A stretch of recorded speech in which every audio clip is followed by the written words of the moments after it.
नमस्कार जोहार, मैं हूं रवि महतो और आज बहुत दिनों के बाद आप सभी से मिलना हो रहा है और फिर से एक बड़ी खबर के साथ मैं आप सभी से रूबरू होने वाला हूं। जी, आज हम बात करेंगे टाइगर जयराम महतो और उनकी पार्टी को लेकर के, उनकी पार्टी के लोगों को लेकर के, जो गरीबों का हक, स्टूडेंटों का हक और शिक्षकों का हक दिलाने के लिए हर वक्त आगे रहते हैं। तो हम उससे पहले हम उस वीडियो को आप सभी तक पहुंचाएं, उस बातों को आप तक पहुंचाएं, उससे पहले आप सभी से अनुरोध है, वही अनुरोध जो हमारे चैनल को नए जुड़ रहे हैं उन सभी से अनुरोध है कि हमारे चैनल को फटाफट सब्सक्राइब कर लें। और जो हमारे पुराने यूट्यूब फैमिली हैं उनसे अनुरोध होगा कि जल्दी जल्दी से हमारे इस वीडियो को शेयर करें, लाइक करें और अपने कमेंट में राय ज़रूर दें। आज हम बात करने वाले हैं जमशेदपुर की। जमशेदपुर में एक स्कूल चलता है ट्रस्ट के द्वारा और करीबन 7 महीने से ना शिक्षकों को पेमेंट दिया जा रहा था, ना स्टूडेंटों को सही ढंग से पोषण आहार दिया जा रहा था।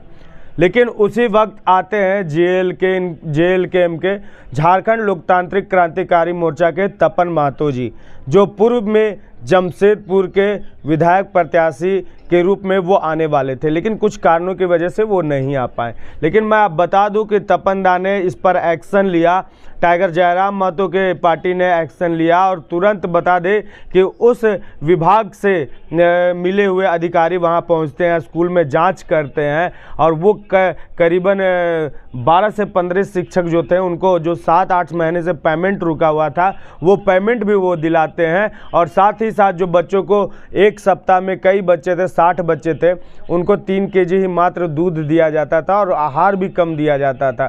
तो इसका भी जांच हुई और तुरंत उनको पौष्टिक आहार और सब कुछ पौष्टिक आहार में बढ़ोतरी की गई। तो ऐसे ही JLKM की हम बात नहीं करते हैं, टाइगर जयराम महतो की हम बात नहीं करते हैं। जमशेदपुर में ये मामला होता है और दुमका से वो ट्रस्ट चलता है, दुमका से वो ट्रस्ट से स्कूल चलता है और पेमेंट जो रुका हुआ रहता है वो गरीबों तक नहीं पहुंच पा रहा। सोच सकते हैं कि आज के इस महंगाई के ज़माने में अगर लोगों के पास कुछ दिन के लिए पैसा घट जाए तो घर चलना बंद हो जाएगा, खाना पीना बंद हो जाएगा। और 7-7, 8-8 महीने से शिक्षकों का पैसा रोका गया था, तो किस तरह से उन पर गुजर रहा होगा, किस तरह से वो अपने जीवन यापन कर रहे होंगे। लेकिन उसके बारे में कोई नहीं सोचता है तो टाइगर जयराम महतो की पार्टी, JLKM की पार्टी, तपन महतो जी उनके बारे में सोचते हैं। और ग्रामीणों के द्वारा और तपन जी के द्वारा ये एक बैठक बैठाई जाती है जिसमें सारे लोगों को, अधिकारियों को बुलाया जाता है और अधिकारियों के साथ बैठक की जाती है और बैठक में तुरंत इस पर एक्शन लिया जाता है और उन लोगों को सारा कुछ मिलता है।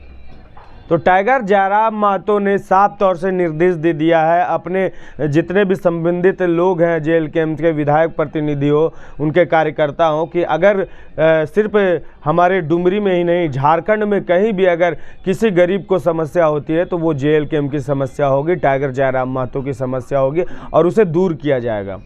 और ये देखा भी जा रहा है जिस तरह से टाइगर जयराम महतो एक्शन में है और टाइगर जयराम महतो हर वक्त हर जगह पहुंचते हैं और गरीबों के लिए, विस्थापितों के लिए, स्टूडेंटों के लिए वो आवाज़ बने हुए हैं।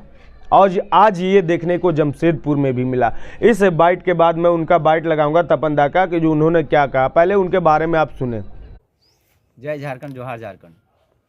ये जो 2 साल से संगठन चला आ रहा है, जयराम दा की जो विचारधाराओं से जो चलती आ रही है, उसी के मद्देनजर को रखते हुए, चूँकि आजकल बिना, अभी तो हमारे डुमरी के भावी विधायक, हमारे युवाओं के सम्राट टाइगर दा विधायक बन गए हैं डुमरी के, और इससे पहले भी ये संगठन और हम लोग संघर्ष और झारखंडियों के हक अधिकार के लिए ऑलरेडी हक अधिकार दिलाते आए हैं और दिलाने की कोशिश करते हैं। जहाँ भी कोई भी ज़मीनी मुद्दे लगे, और हमारे स्थानीयता को प्राथमिकता पहले भी दी जाती है और अब भी दी जाती थी। इसी के सूचना हम लोग को सूचना मिली थी पेपर के माध्यम से। बाकी कुछ हमारे वो कुछ टीचर्स थे, कुछ टीचर्स के और जो सफाई कर्मी वगैरह, मतलब जो शिक्षक और गैर शिक्षक की जो भुगतान है उसके लिए हम लोग आए थे, उनकी पेमेंट को रोक दिया गया था।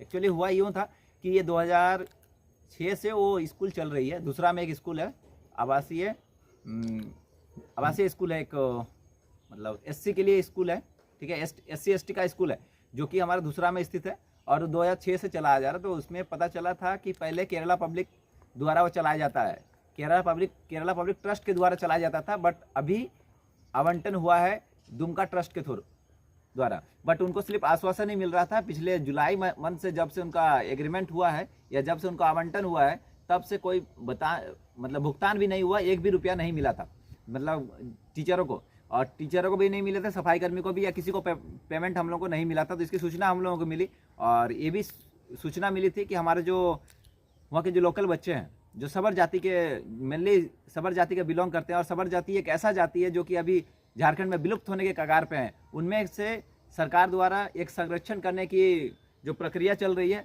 उसमें हम सराहनीय है। बट ये कल्याण विभाग द्वारा जो स्कूल चलती है इसमें इतना दयनीय स्थिति हम पहली बार देखे। अनियमितता मतलब उसमें अनियमितता अपरंपार है, इसको बोला जा सकता है। और इसमें क्या हुआ कि उसमें ना टीचरों को वेतन मिल रही थी, यहाँ तक कि पौष्टिक आहार भी बच्चों को नहीं मिल रहा था, ना पौष्टिक आहार मिल रहा था, ना कि इवन दूध का व्यवस्था नहीं है, चिकन मटन या कुछ भी, मछली, कुछ अंडा वगैरह कुछ भी नहीं मिलता था। बट कल प्रशासन भी थे और उनके साथ एडीसी भी इस पर विजिट किए थे। फिर आए हम लोग के दुमका ट्रस्ट वाले को कल बुलाया गया था, हम लोग का मीटिंग था। तो मीटिंग में यही निष्कर्ष निकला है कि उन लोगों का जो बकाया पेमेंट है जुलाई से लेके अभी तक, वो उनको दे दिया जाएगा। पहले उनको वो एग्रीमेंट हो गया, और आगे से जितना दिन भी अनुबंधन में रहेंगे वो हमेशा हर मंथ उनका पेमेंट मिल जाएगा। उसमें करीब 6 टीचरें हैं, 6 टीचर है, बाकी गैर शिक्षक जो हैं वो करीब 4 हैं। सभी का पेमेंट सभी को मिल गया है और बहुत जल्द, और बाकी जो हर मंथ के 10 तारीख तक उनका पेमेंट आ जाएगा। क्योंकि ये झारखंडियों की बात होती है, झारखंड के हक अधिकार की बात होती है, इसलिए टाइगर दा इसको लेके चले हैं। हम लोग भी उनके विचारधाराओं से जुड़े हुए हैं। तो जब भी हम लोग किसी झारखंडी का हक अधिकार को मारा जाएगा या कुचला जाएगा तो इस बर्दाश्त कभी नहीं किया जाएगा, चाहे वो कोई भी रहे। तो इसके लिए हम लोग ये किए हैं, और बहुत ही अच्छा है हमारा बुड़ाम टीम। सभी को जोहार। आज हम लोग आए हुए थे दूसरा आवासीय विद्यालय, जहाँ पे बच्चों के पोषक तत्वों के जो खाने पीने का सामान था उसमें भी घोटाले किए जा रहे थे। और हालांकि यहाँ के जो शिक्षक है उनका जो पेमेंट है उसमें 8 महीने से करीबन बकाया था और पेमेंट नहीं मिल पा रहा था। और इसी कारण से हम लोग आए हुए थे वार्ता करने के लिए, जबकि स्कूल संचालित हो रहा था केरला ट्रस्ट के नाम से। और अभी फ़िलहाल आया है क्या सेवा दुमका, जो कि ऐसा कर रहा है। यहाँ का प्रिंसिपल जो अपना क्या बोलेंगे, अपना दबदबा दिखा के यहाँ के शिक्षकों को दबा के रखने का कोशिश कर रहे थे और पेमेंट भी नहीं दे रहे थे। इसी क्या बाहरी भीतरी हो रहा था क्या? हाँ, बाहरी भीतरी हो रहा था। जबकि बाहर से आके यहाँ पे जो यहाँ के मूलवासी हैं, जो करीबन 18-20 साल से इस स्कूल को खड़ा करने में अपना बहुमूल्य समय दिया है, फिर भी वो लोग के साथ ऐसा बर्ताव किया जा रहा था। इसी संबंध में हम लोग आए हुए थे, जबकि पेपर में दिया गया था, उसको देख के हम लोग पहुँचे। पूरी JLCAM का टीम यहाँ पर पहुँचा था, और पटमदा बुड़ाम क्षेत्र के जो भी टीम है हमारे सब आए हुए थे, और हम भी यहाँ आए हुए थे। जोहार। जी, आपने सुना ना कि तपनदा ने क्या कहा और किस तरह से स्कूल की स्थिति परिस्थिति थी, किस तरह से शिक्षकों का वेतन रोका गया था। तो ये है मुद्दा, और ये आज मैं जो बड़ी जानकारी थी मैं आप सभी तक पहुंचाने के लिए आया था। और कई दिनों से मैं खबर नहीं बना पा रहा हूं, आप लोगों तक अपडेट नहीं कर पा रहा हूं। 1-2 दिन और मैं डिस्टर्ब हूं, और किस लिए डिस्टर्ब हूं वो भी मैं अगले वीडियो में ज़रूर बताऊंगा आप लोगों को। तो अभी तक के लिए यही, मैं हूँ रवि महतो और आप देख रहे थे रवि महतो चैनल, जोहार झारखंड।